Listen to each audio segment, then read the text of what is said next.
Hey, it's Alan, and I just wanted to let you know that you can now listen to the ongoing history of new music early and ad-free on Amazon Music, included with Prime. Hey, it's Alan Cross, and this summer we thought we would do something special with the Ongoing History podcast and give you, our fantastic audience, a bonus episode every Sunday from now through Labor Day. We're going all the way back to the spring of 2010 and a 15-part deep dive into the history of alternative rock. It's the History of Alt Rock series. So every Sunday, you'll get a brand new episode of this series that examines every single facet of alt rock from the 1950s right up to, well, pretty much today. And don't worry, because we'll have a brand new episode of the Ongoing History podcast for you every Wednesday as well. So you're getting 2 podcasts every week now through Labor Day. I hope you enjoy. And thanks for supporting the Ongoing History of New Music. When punk rock first appeared in the middle 1970s, the major record labels in North America did not care. They were happily making millions and millions of dollars from big rock bands like Led Zeppelin and Pink Floyd and Fleetwood Mac and the Eagles. 'Cause I got a peaceful, easy feeling.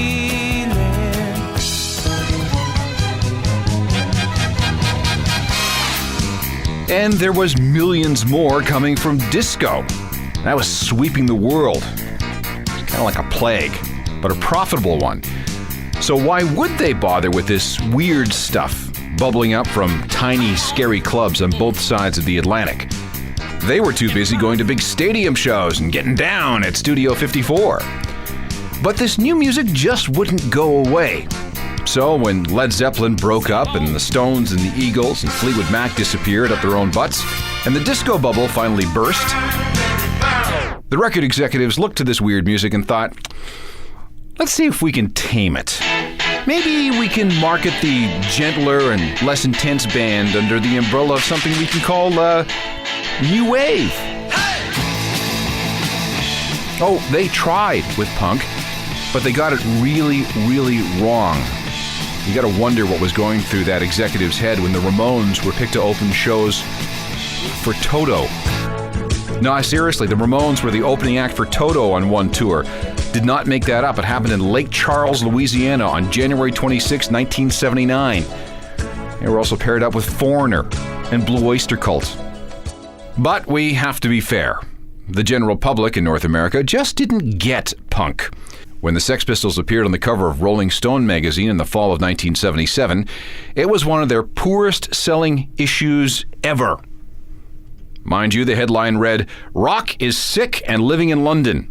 And the story itself began with a quote from Isaiah 3:24. "Instead of perfume, there will be rottenness." Yeah, I want to read about that. After that, most Rolling Stone writers were instructed to stop writing about this music. Go back to the Eagles and Fleetwood Mac and the Grateful Dead.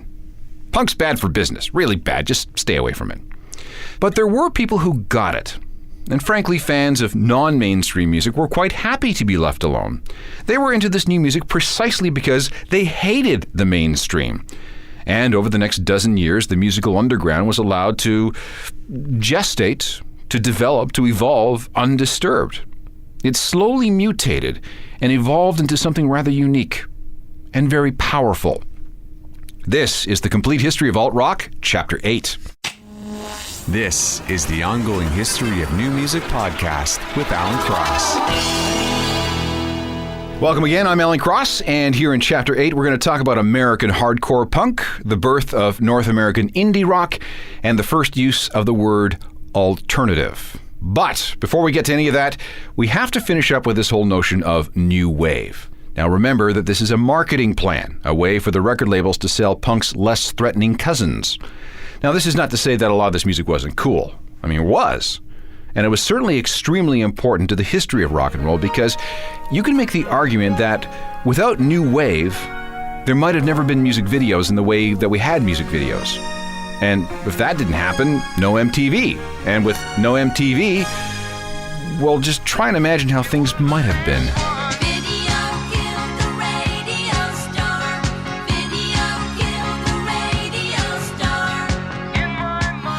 That, famously, is the first song played on MTV just after midnight on August 1st, 1981. It was the Buggles and Video Killed the Radio Star. Now, MTV didn't have a lot to choose from in those days. When they signed on, their entire library consisted of about 250 videos, and 30 of them were by Rod Stewart. The good news is that the parent company of MTV, Warner Brothers, owned a lot of record labels. And these labels were instructed to get on the video bandwagon so that MTV would have a steady supply of new product. Now, there was skepticism at first. A TV channel that showed nothing but music videos 24 hours a day? That's insane. Nobody's going to watch that.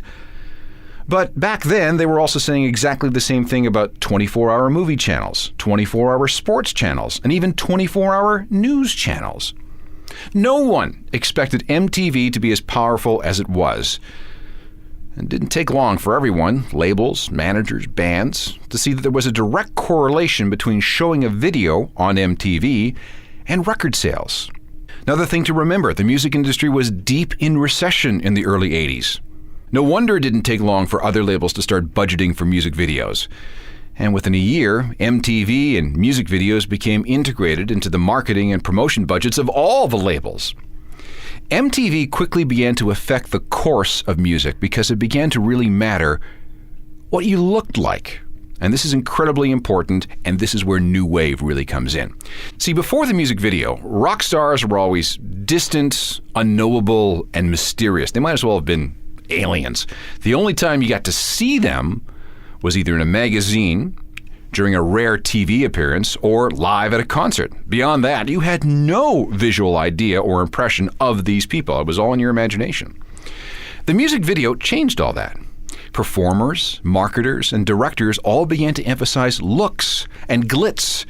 And it wasn't long before style began to surpass substance. But there was more to it than just that. After the nihilism of punk and all this talk about burning down the past and rebuilding the present, people were actually ready for something new.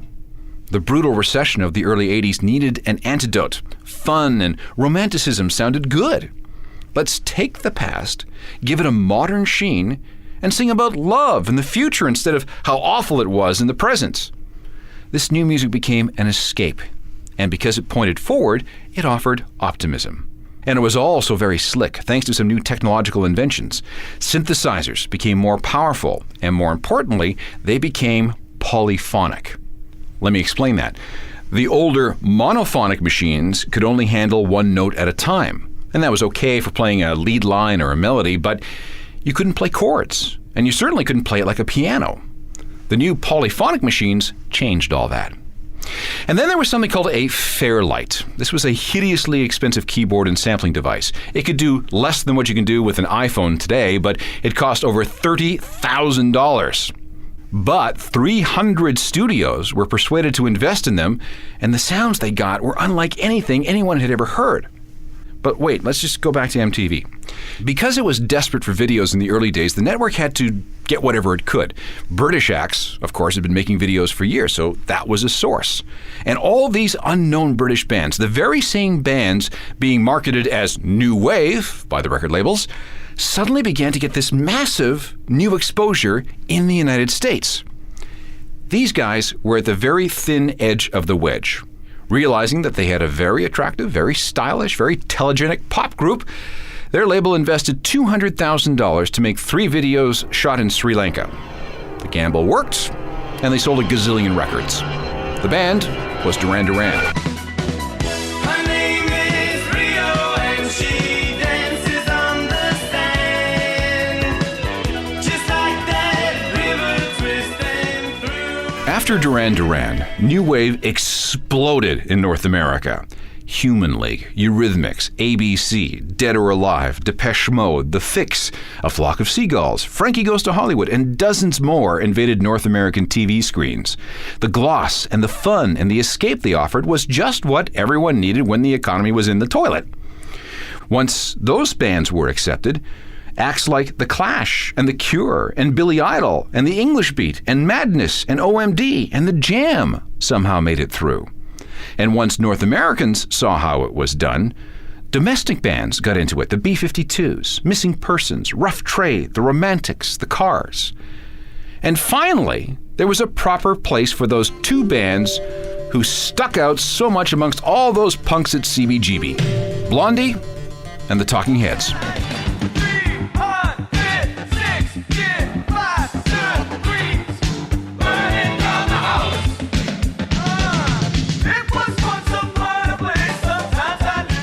Talking Heads from 1983, and along with Blondie, they became the biggest selling American new wave bands.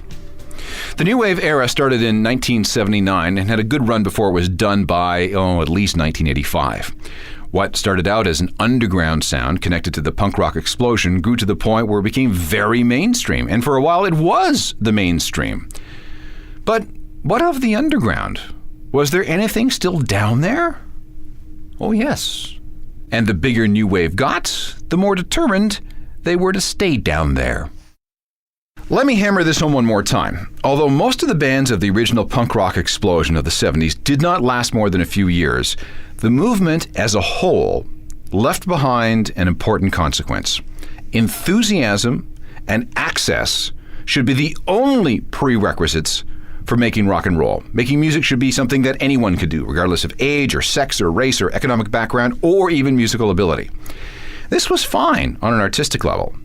Commercially, not so much. Instead, the major record labels picked off the most commercially acceptable bits, called it new wave, and proceeded to bleed it dry. Anything they couldn't use was, essentially ignored. But that turned out to be a good thing. Cut off from any kind of access to the mainstream through the standard major label routes, several emerging strands in the North American underground scene were allowed to evolve in semi-isolated, self-sufficient, and self-governing regional enclaves. New York, Los Angeles, San Francisco, Minneapolis, Cleveland, Boston, Chicago. These scenes all had their own bands, and their own clubs, and their own record stores, and their own independent record labels, and in some cases their own underground-friendly radio stations. It was a layer of rock and roll that lay far below the radar of most music fans, which is exactly where fans of this stuff liked it.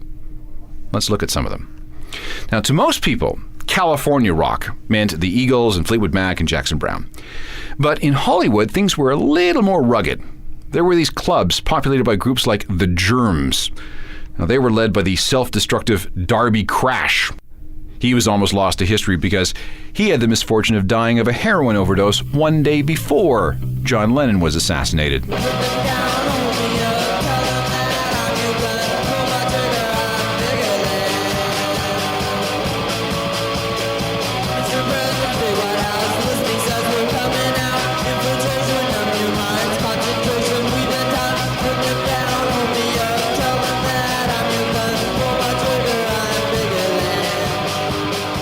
The Germs were one of literally hundreds of bands that sprang up in the wake of the Ramones, who were on the road almost continuously. Like them and the English punks, the Germs showed everyone that you could play two chords very fast for 2 minutes, and that was really all you needed to do. The Germs were also notable for the fact that one of their members was Pat Smear. He was later to be hired as a sideman for both Nirvana and the Foo Fighters. Then came X, the group that added some much-needed vindication to the West Coast scene. They sounded very punk, but they laced their stuff with smart and intelligent lyrics. X would have an important and lasting influence in the newly born scene in California. All the toys were round and black and the boys had two. Kids started ahead and they never ran Joe. Every Mexican they gave her a lot of shit. Now here's a weird thing about the California underground in the early 1980s. Although much of the music industry is headquartered in California, few record labels were interested in the Hollywood underworld. Now take the case of Black Flag. Although the Flag were clearly one of the best underground groups in all of Southern California, there wasn't a single record label willing to risk signing them. Conventional West Coast wisdom was that punk was over. It was a fad. So why bother signing a punk band? So in true do-it-yourself spirit, the Flag formed their own record label. They called it SST, after an old electronic company. Everything was handled by the guitarist, the bass player, and 2 roadies. And out front, this kid from D.C. named Henry Rollins. Everybody's gonna hang out here tonight! All right! We'll pass out on the couch! All right! Black Flag struggled for a few years, almost losing a legal battle with a major label that would have killed both the band and their label, but eventually they got the hang of running an independent company and did quite well.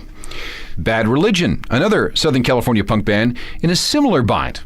They also couldn't find anyone willing to distribute their self-produced records, and that's when the group formed an indie label called Epitaph in 1981. What is right and what is wrong? Government decides. You don't have to like us. Not if you're fine. We're all being oppressed by upper middle class. Like SST, Epitaph had issues early on. Finding bands to sign wasn't a problem because by now there were more than enough to go around. The key, as with every other indie label, was distribution. How you got your records in stores across the continent, how you got them sold, and how you got paid. But Epitaph persevered and survived, learning how to use the distribution networks of major labels without being influenced by the system. The company moved 1 million punk albums a year, until they signed this Orange County band called The Offspring, who eventually sold 20 million records on their own. I should also mention one more important indie label. The ultra-political Dead Kennedys were courted by several labels saying that they could have a contract if they would just, change their name. Unacceptable. The DKs were all about destroying the status quo. For example, in 1979, singer Jello Biafra ran for mayor of San Francisco. He finished 4th in a field of 10. One of his campaign promises was to force all city politicians to dress up in clown suits. So instead of compromising, the DKs formed their own record label, which they called Alternative Tentacles. Major influence in the Bay Area, which would later result in bands like Rancid and Green Day. Now, like I said earlier, California wasn't the only place with a thriving underground and budding indie scene. Cities across the continent had their own scenes. Individual musical laboratories where each rehearsal and gig by each new group was a grand experiment in some kind of self-expression. And some of the noisiest experiments were being conducted in New York. That story is next. By the late 70s, many underground music fans in New York City had moved beyond punk and beyond new wave. Far beyond. They were bored with the old CBGB crowd. Too trendy, too popular. And this new wave thing? Disgusting MTV bands. And this resulted in a short-lived movement centered in the East Village known as No Wave. This was equal parts punk and avant-garde art. Adherents believed that rock and roll had become too conservative, and even punk had become institutionalized. This is why many no-wave bands often had no musical training whatsoever. And predictably, the music was negative and harsh and formless and noisy and often completely atonal. There were groups like DNA and the Contortions and Teenage Jesus and the Jerks and Brian Eno. Yes, Brian Eno, the super producer. He wasn't a performer, but he was a fan. He even collected some of the material for a compilation album. Every single no-wave band flamed out, except one, and they became one of the most important and most influential indie bands of the 80s. Sonic Youth came together in 1981 and became known for their use of feedback and guitars that were strangled with screwdrivers and drumsticks, and a wall of noise that was felt more than it was heard. Although Sonic Youth's music became more structured as the 80s progressed, there was always this sense that they were pushing the edge of the musical envelope. And thanks to a deal with Black Flag's SST Records, they were able to spread their influence throughout North America. Here's something from '85. This is called Expressway to Your Skull.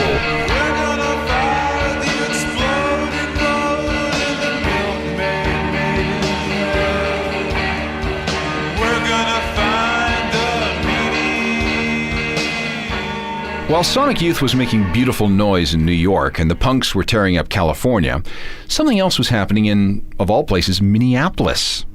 This is where we find a three-piece band named after a Swedish board game, Husker Du, which translates as Do You Remember, by the way.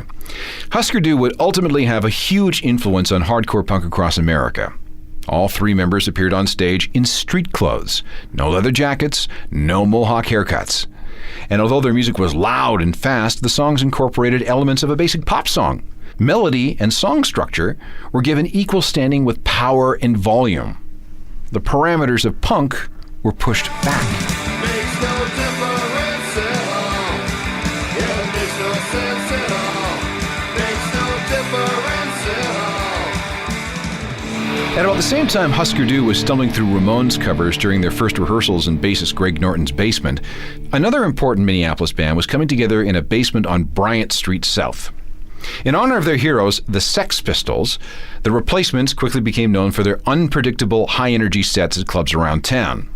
Like Husker Du, their philosophies were firmly rooted in punk, but with even greater pop sensibilities. And then there was leader Paul Westerberg's anguished, confessional lyrics. His sensitivity may have been a strange counterpoint to the volume and the rawness of the music, but you know what? It somehow worked. They signed to a local indie label called Twin Tone and put out music like this.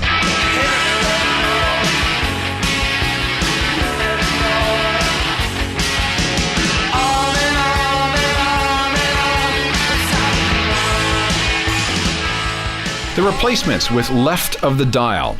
Now keep that theme of radio in mind. We're going to go back there in a second. While the Replacements and Husker Du were doing their thing in Minneapolis, another indie band was starting to attract a following from their base in the university town of Athens, Georgia. That scene began in the mid-'70s with the B-52s and a bunch of more obscure groups like the Fans and Pylon and the Tone Tones and Love Tractor and Method Actors. Shortly after the B-52s began to attract attention, a record store clerk named Peter Buck struck up a conversation with an art student who was always looking for strange 12-inch singles, and his name was Michael Stipe. Once they saw what their friends in the B-52s were accomplishing, Peter and Michael hooked up with two musicians from Macon, Georgia. There was bassist Mike Mills and drummer Bill Berry. They managed to find their first gig playing at a birthday party of a friend in a deconsecrated church. Pushed for a name, they decided on REM. That was certainly a better name than some of the other choices they had, like Slut Bank and The Male Nurse and Twisted Kites. REM's first record was a 7-inch single made 1 year and 10 days after they played that party at the church on Oconee Street in Athens. They called the song Radio Free Europe. This is the original version.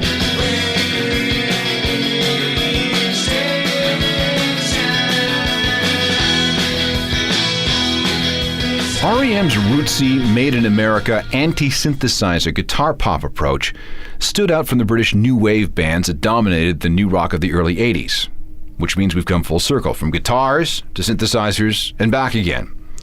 And pushing this message was a growing network of campus radio stations.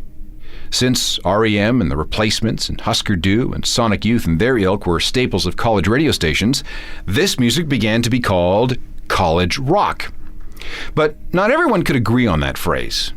Yes, a label was needed because collectively these bands were now selling millions of records and concert tickets every year. Yes, they all sounded quite different and came from different scenes, but they were all held together by the fact that the mainstream as a whole wasn't interested in what they were doing. They were bands of dingy clubs, not big arenas and stadiums, distinct and separate from what the majority of rock fans were into. It was an outgrowth and an extension of both punk and new wave, yet it was different.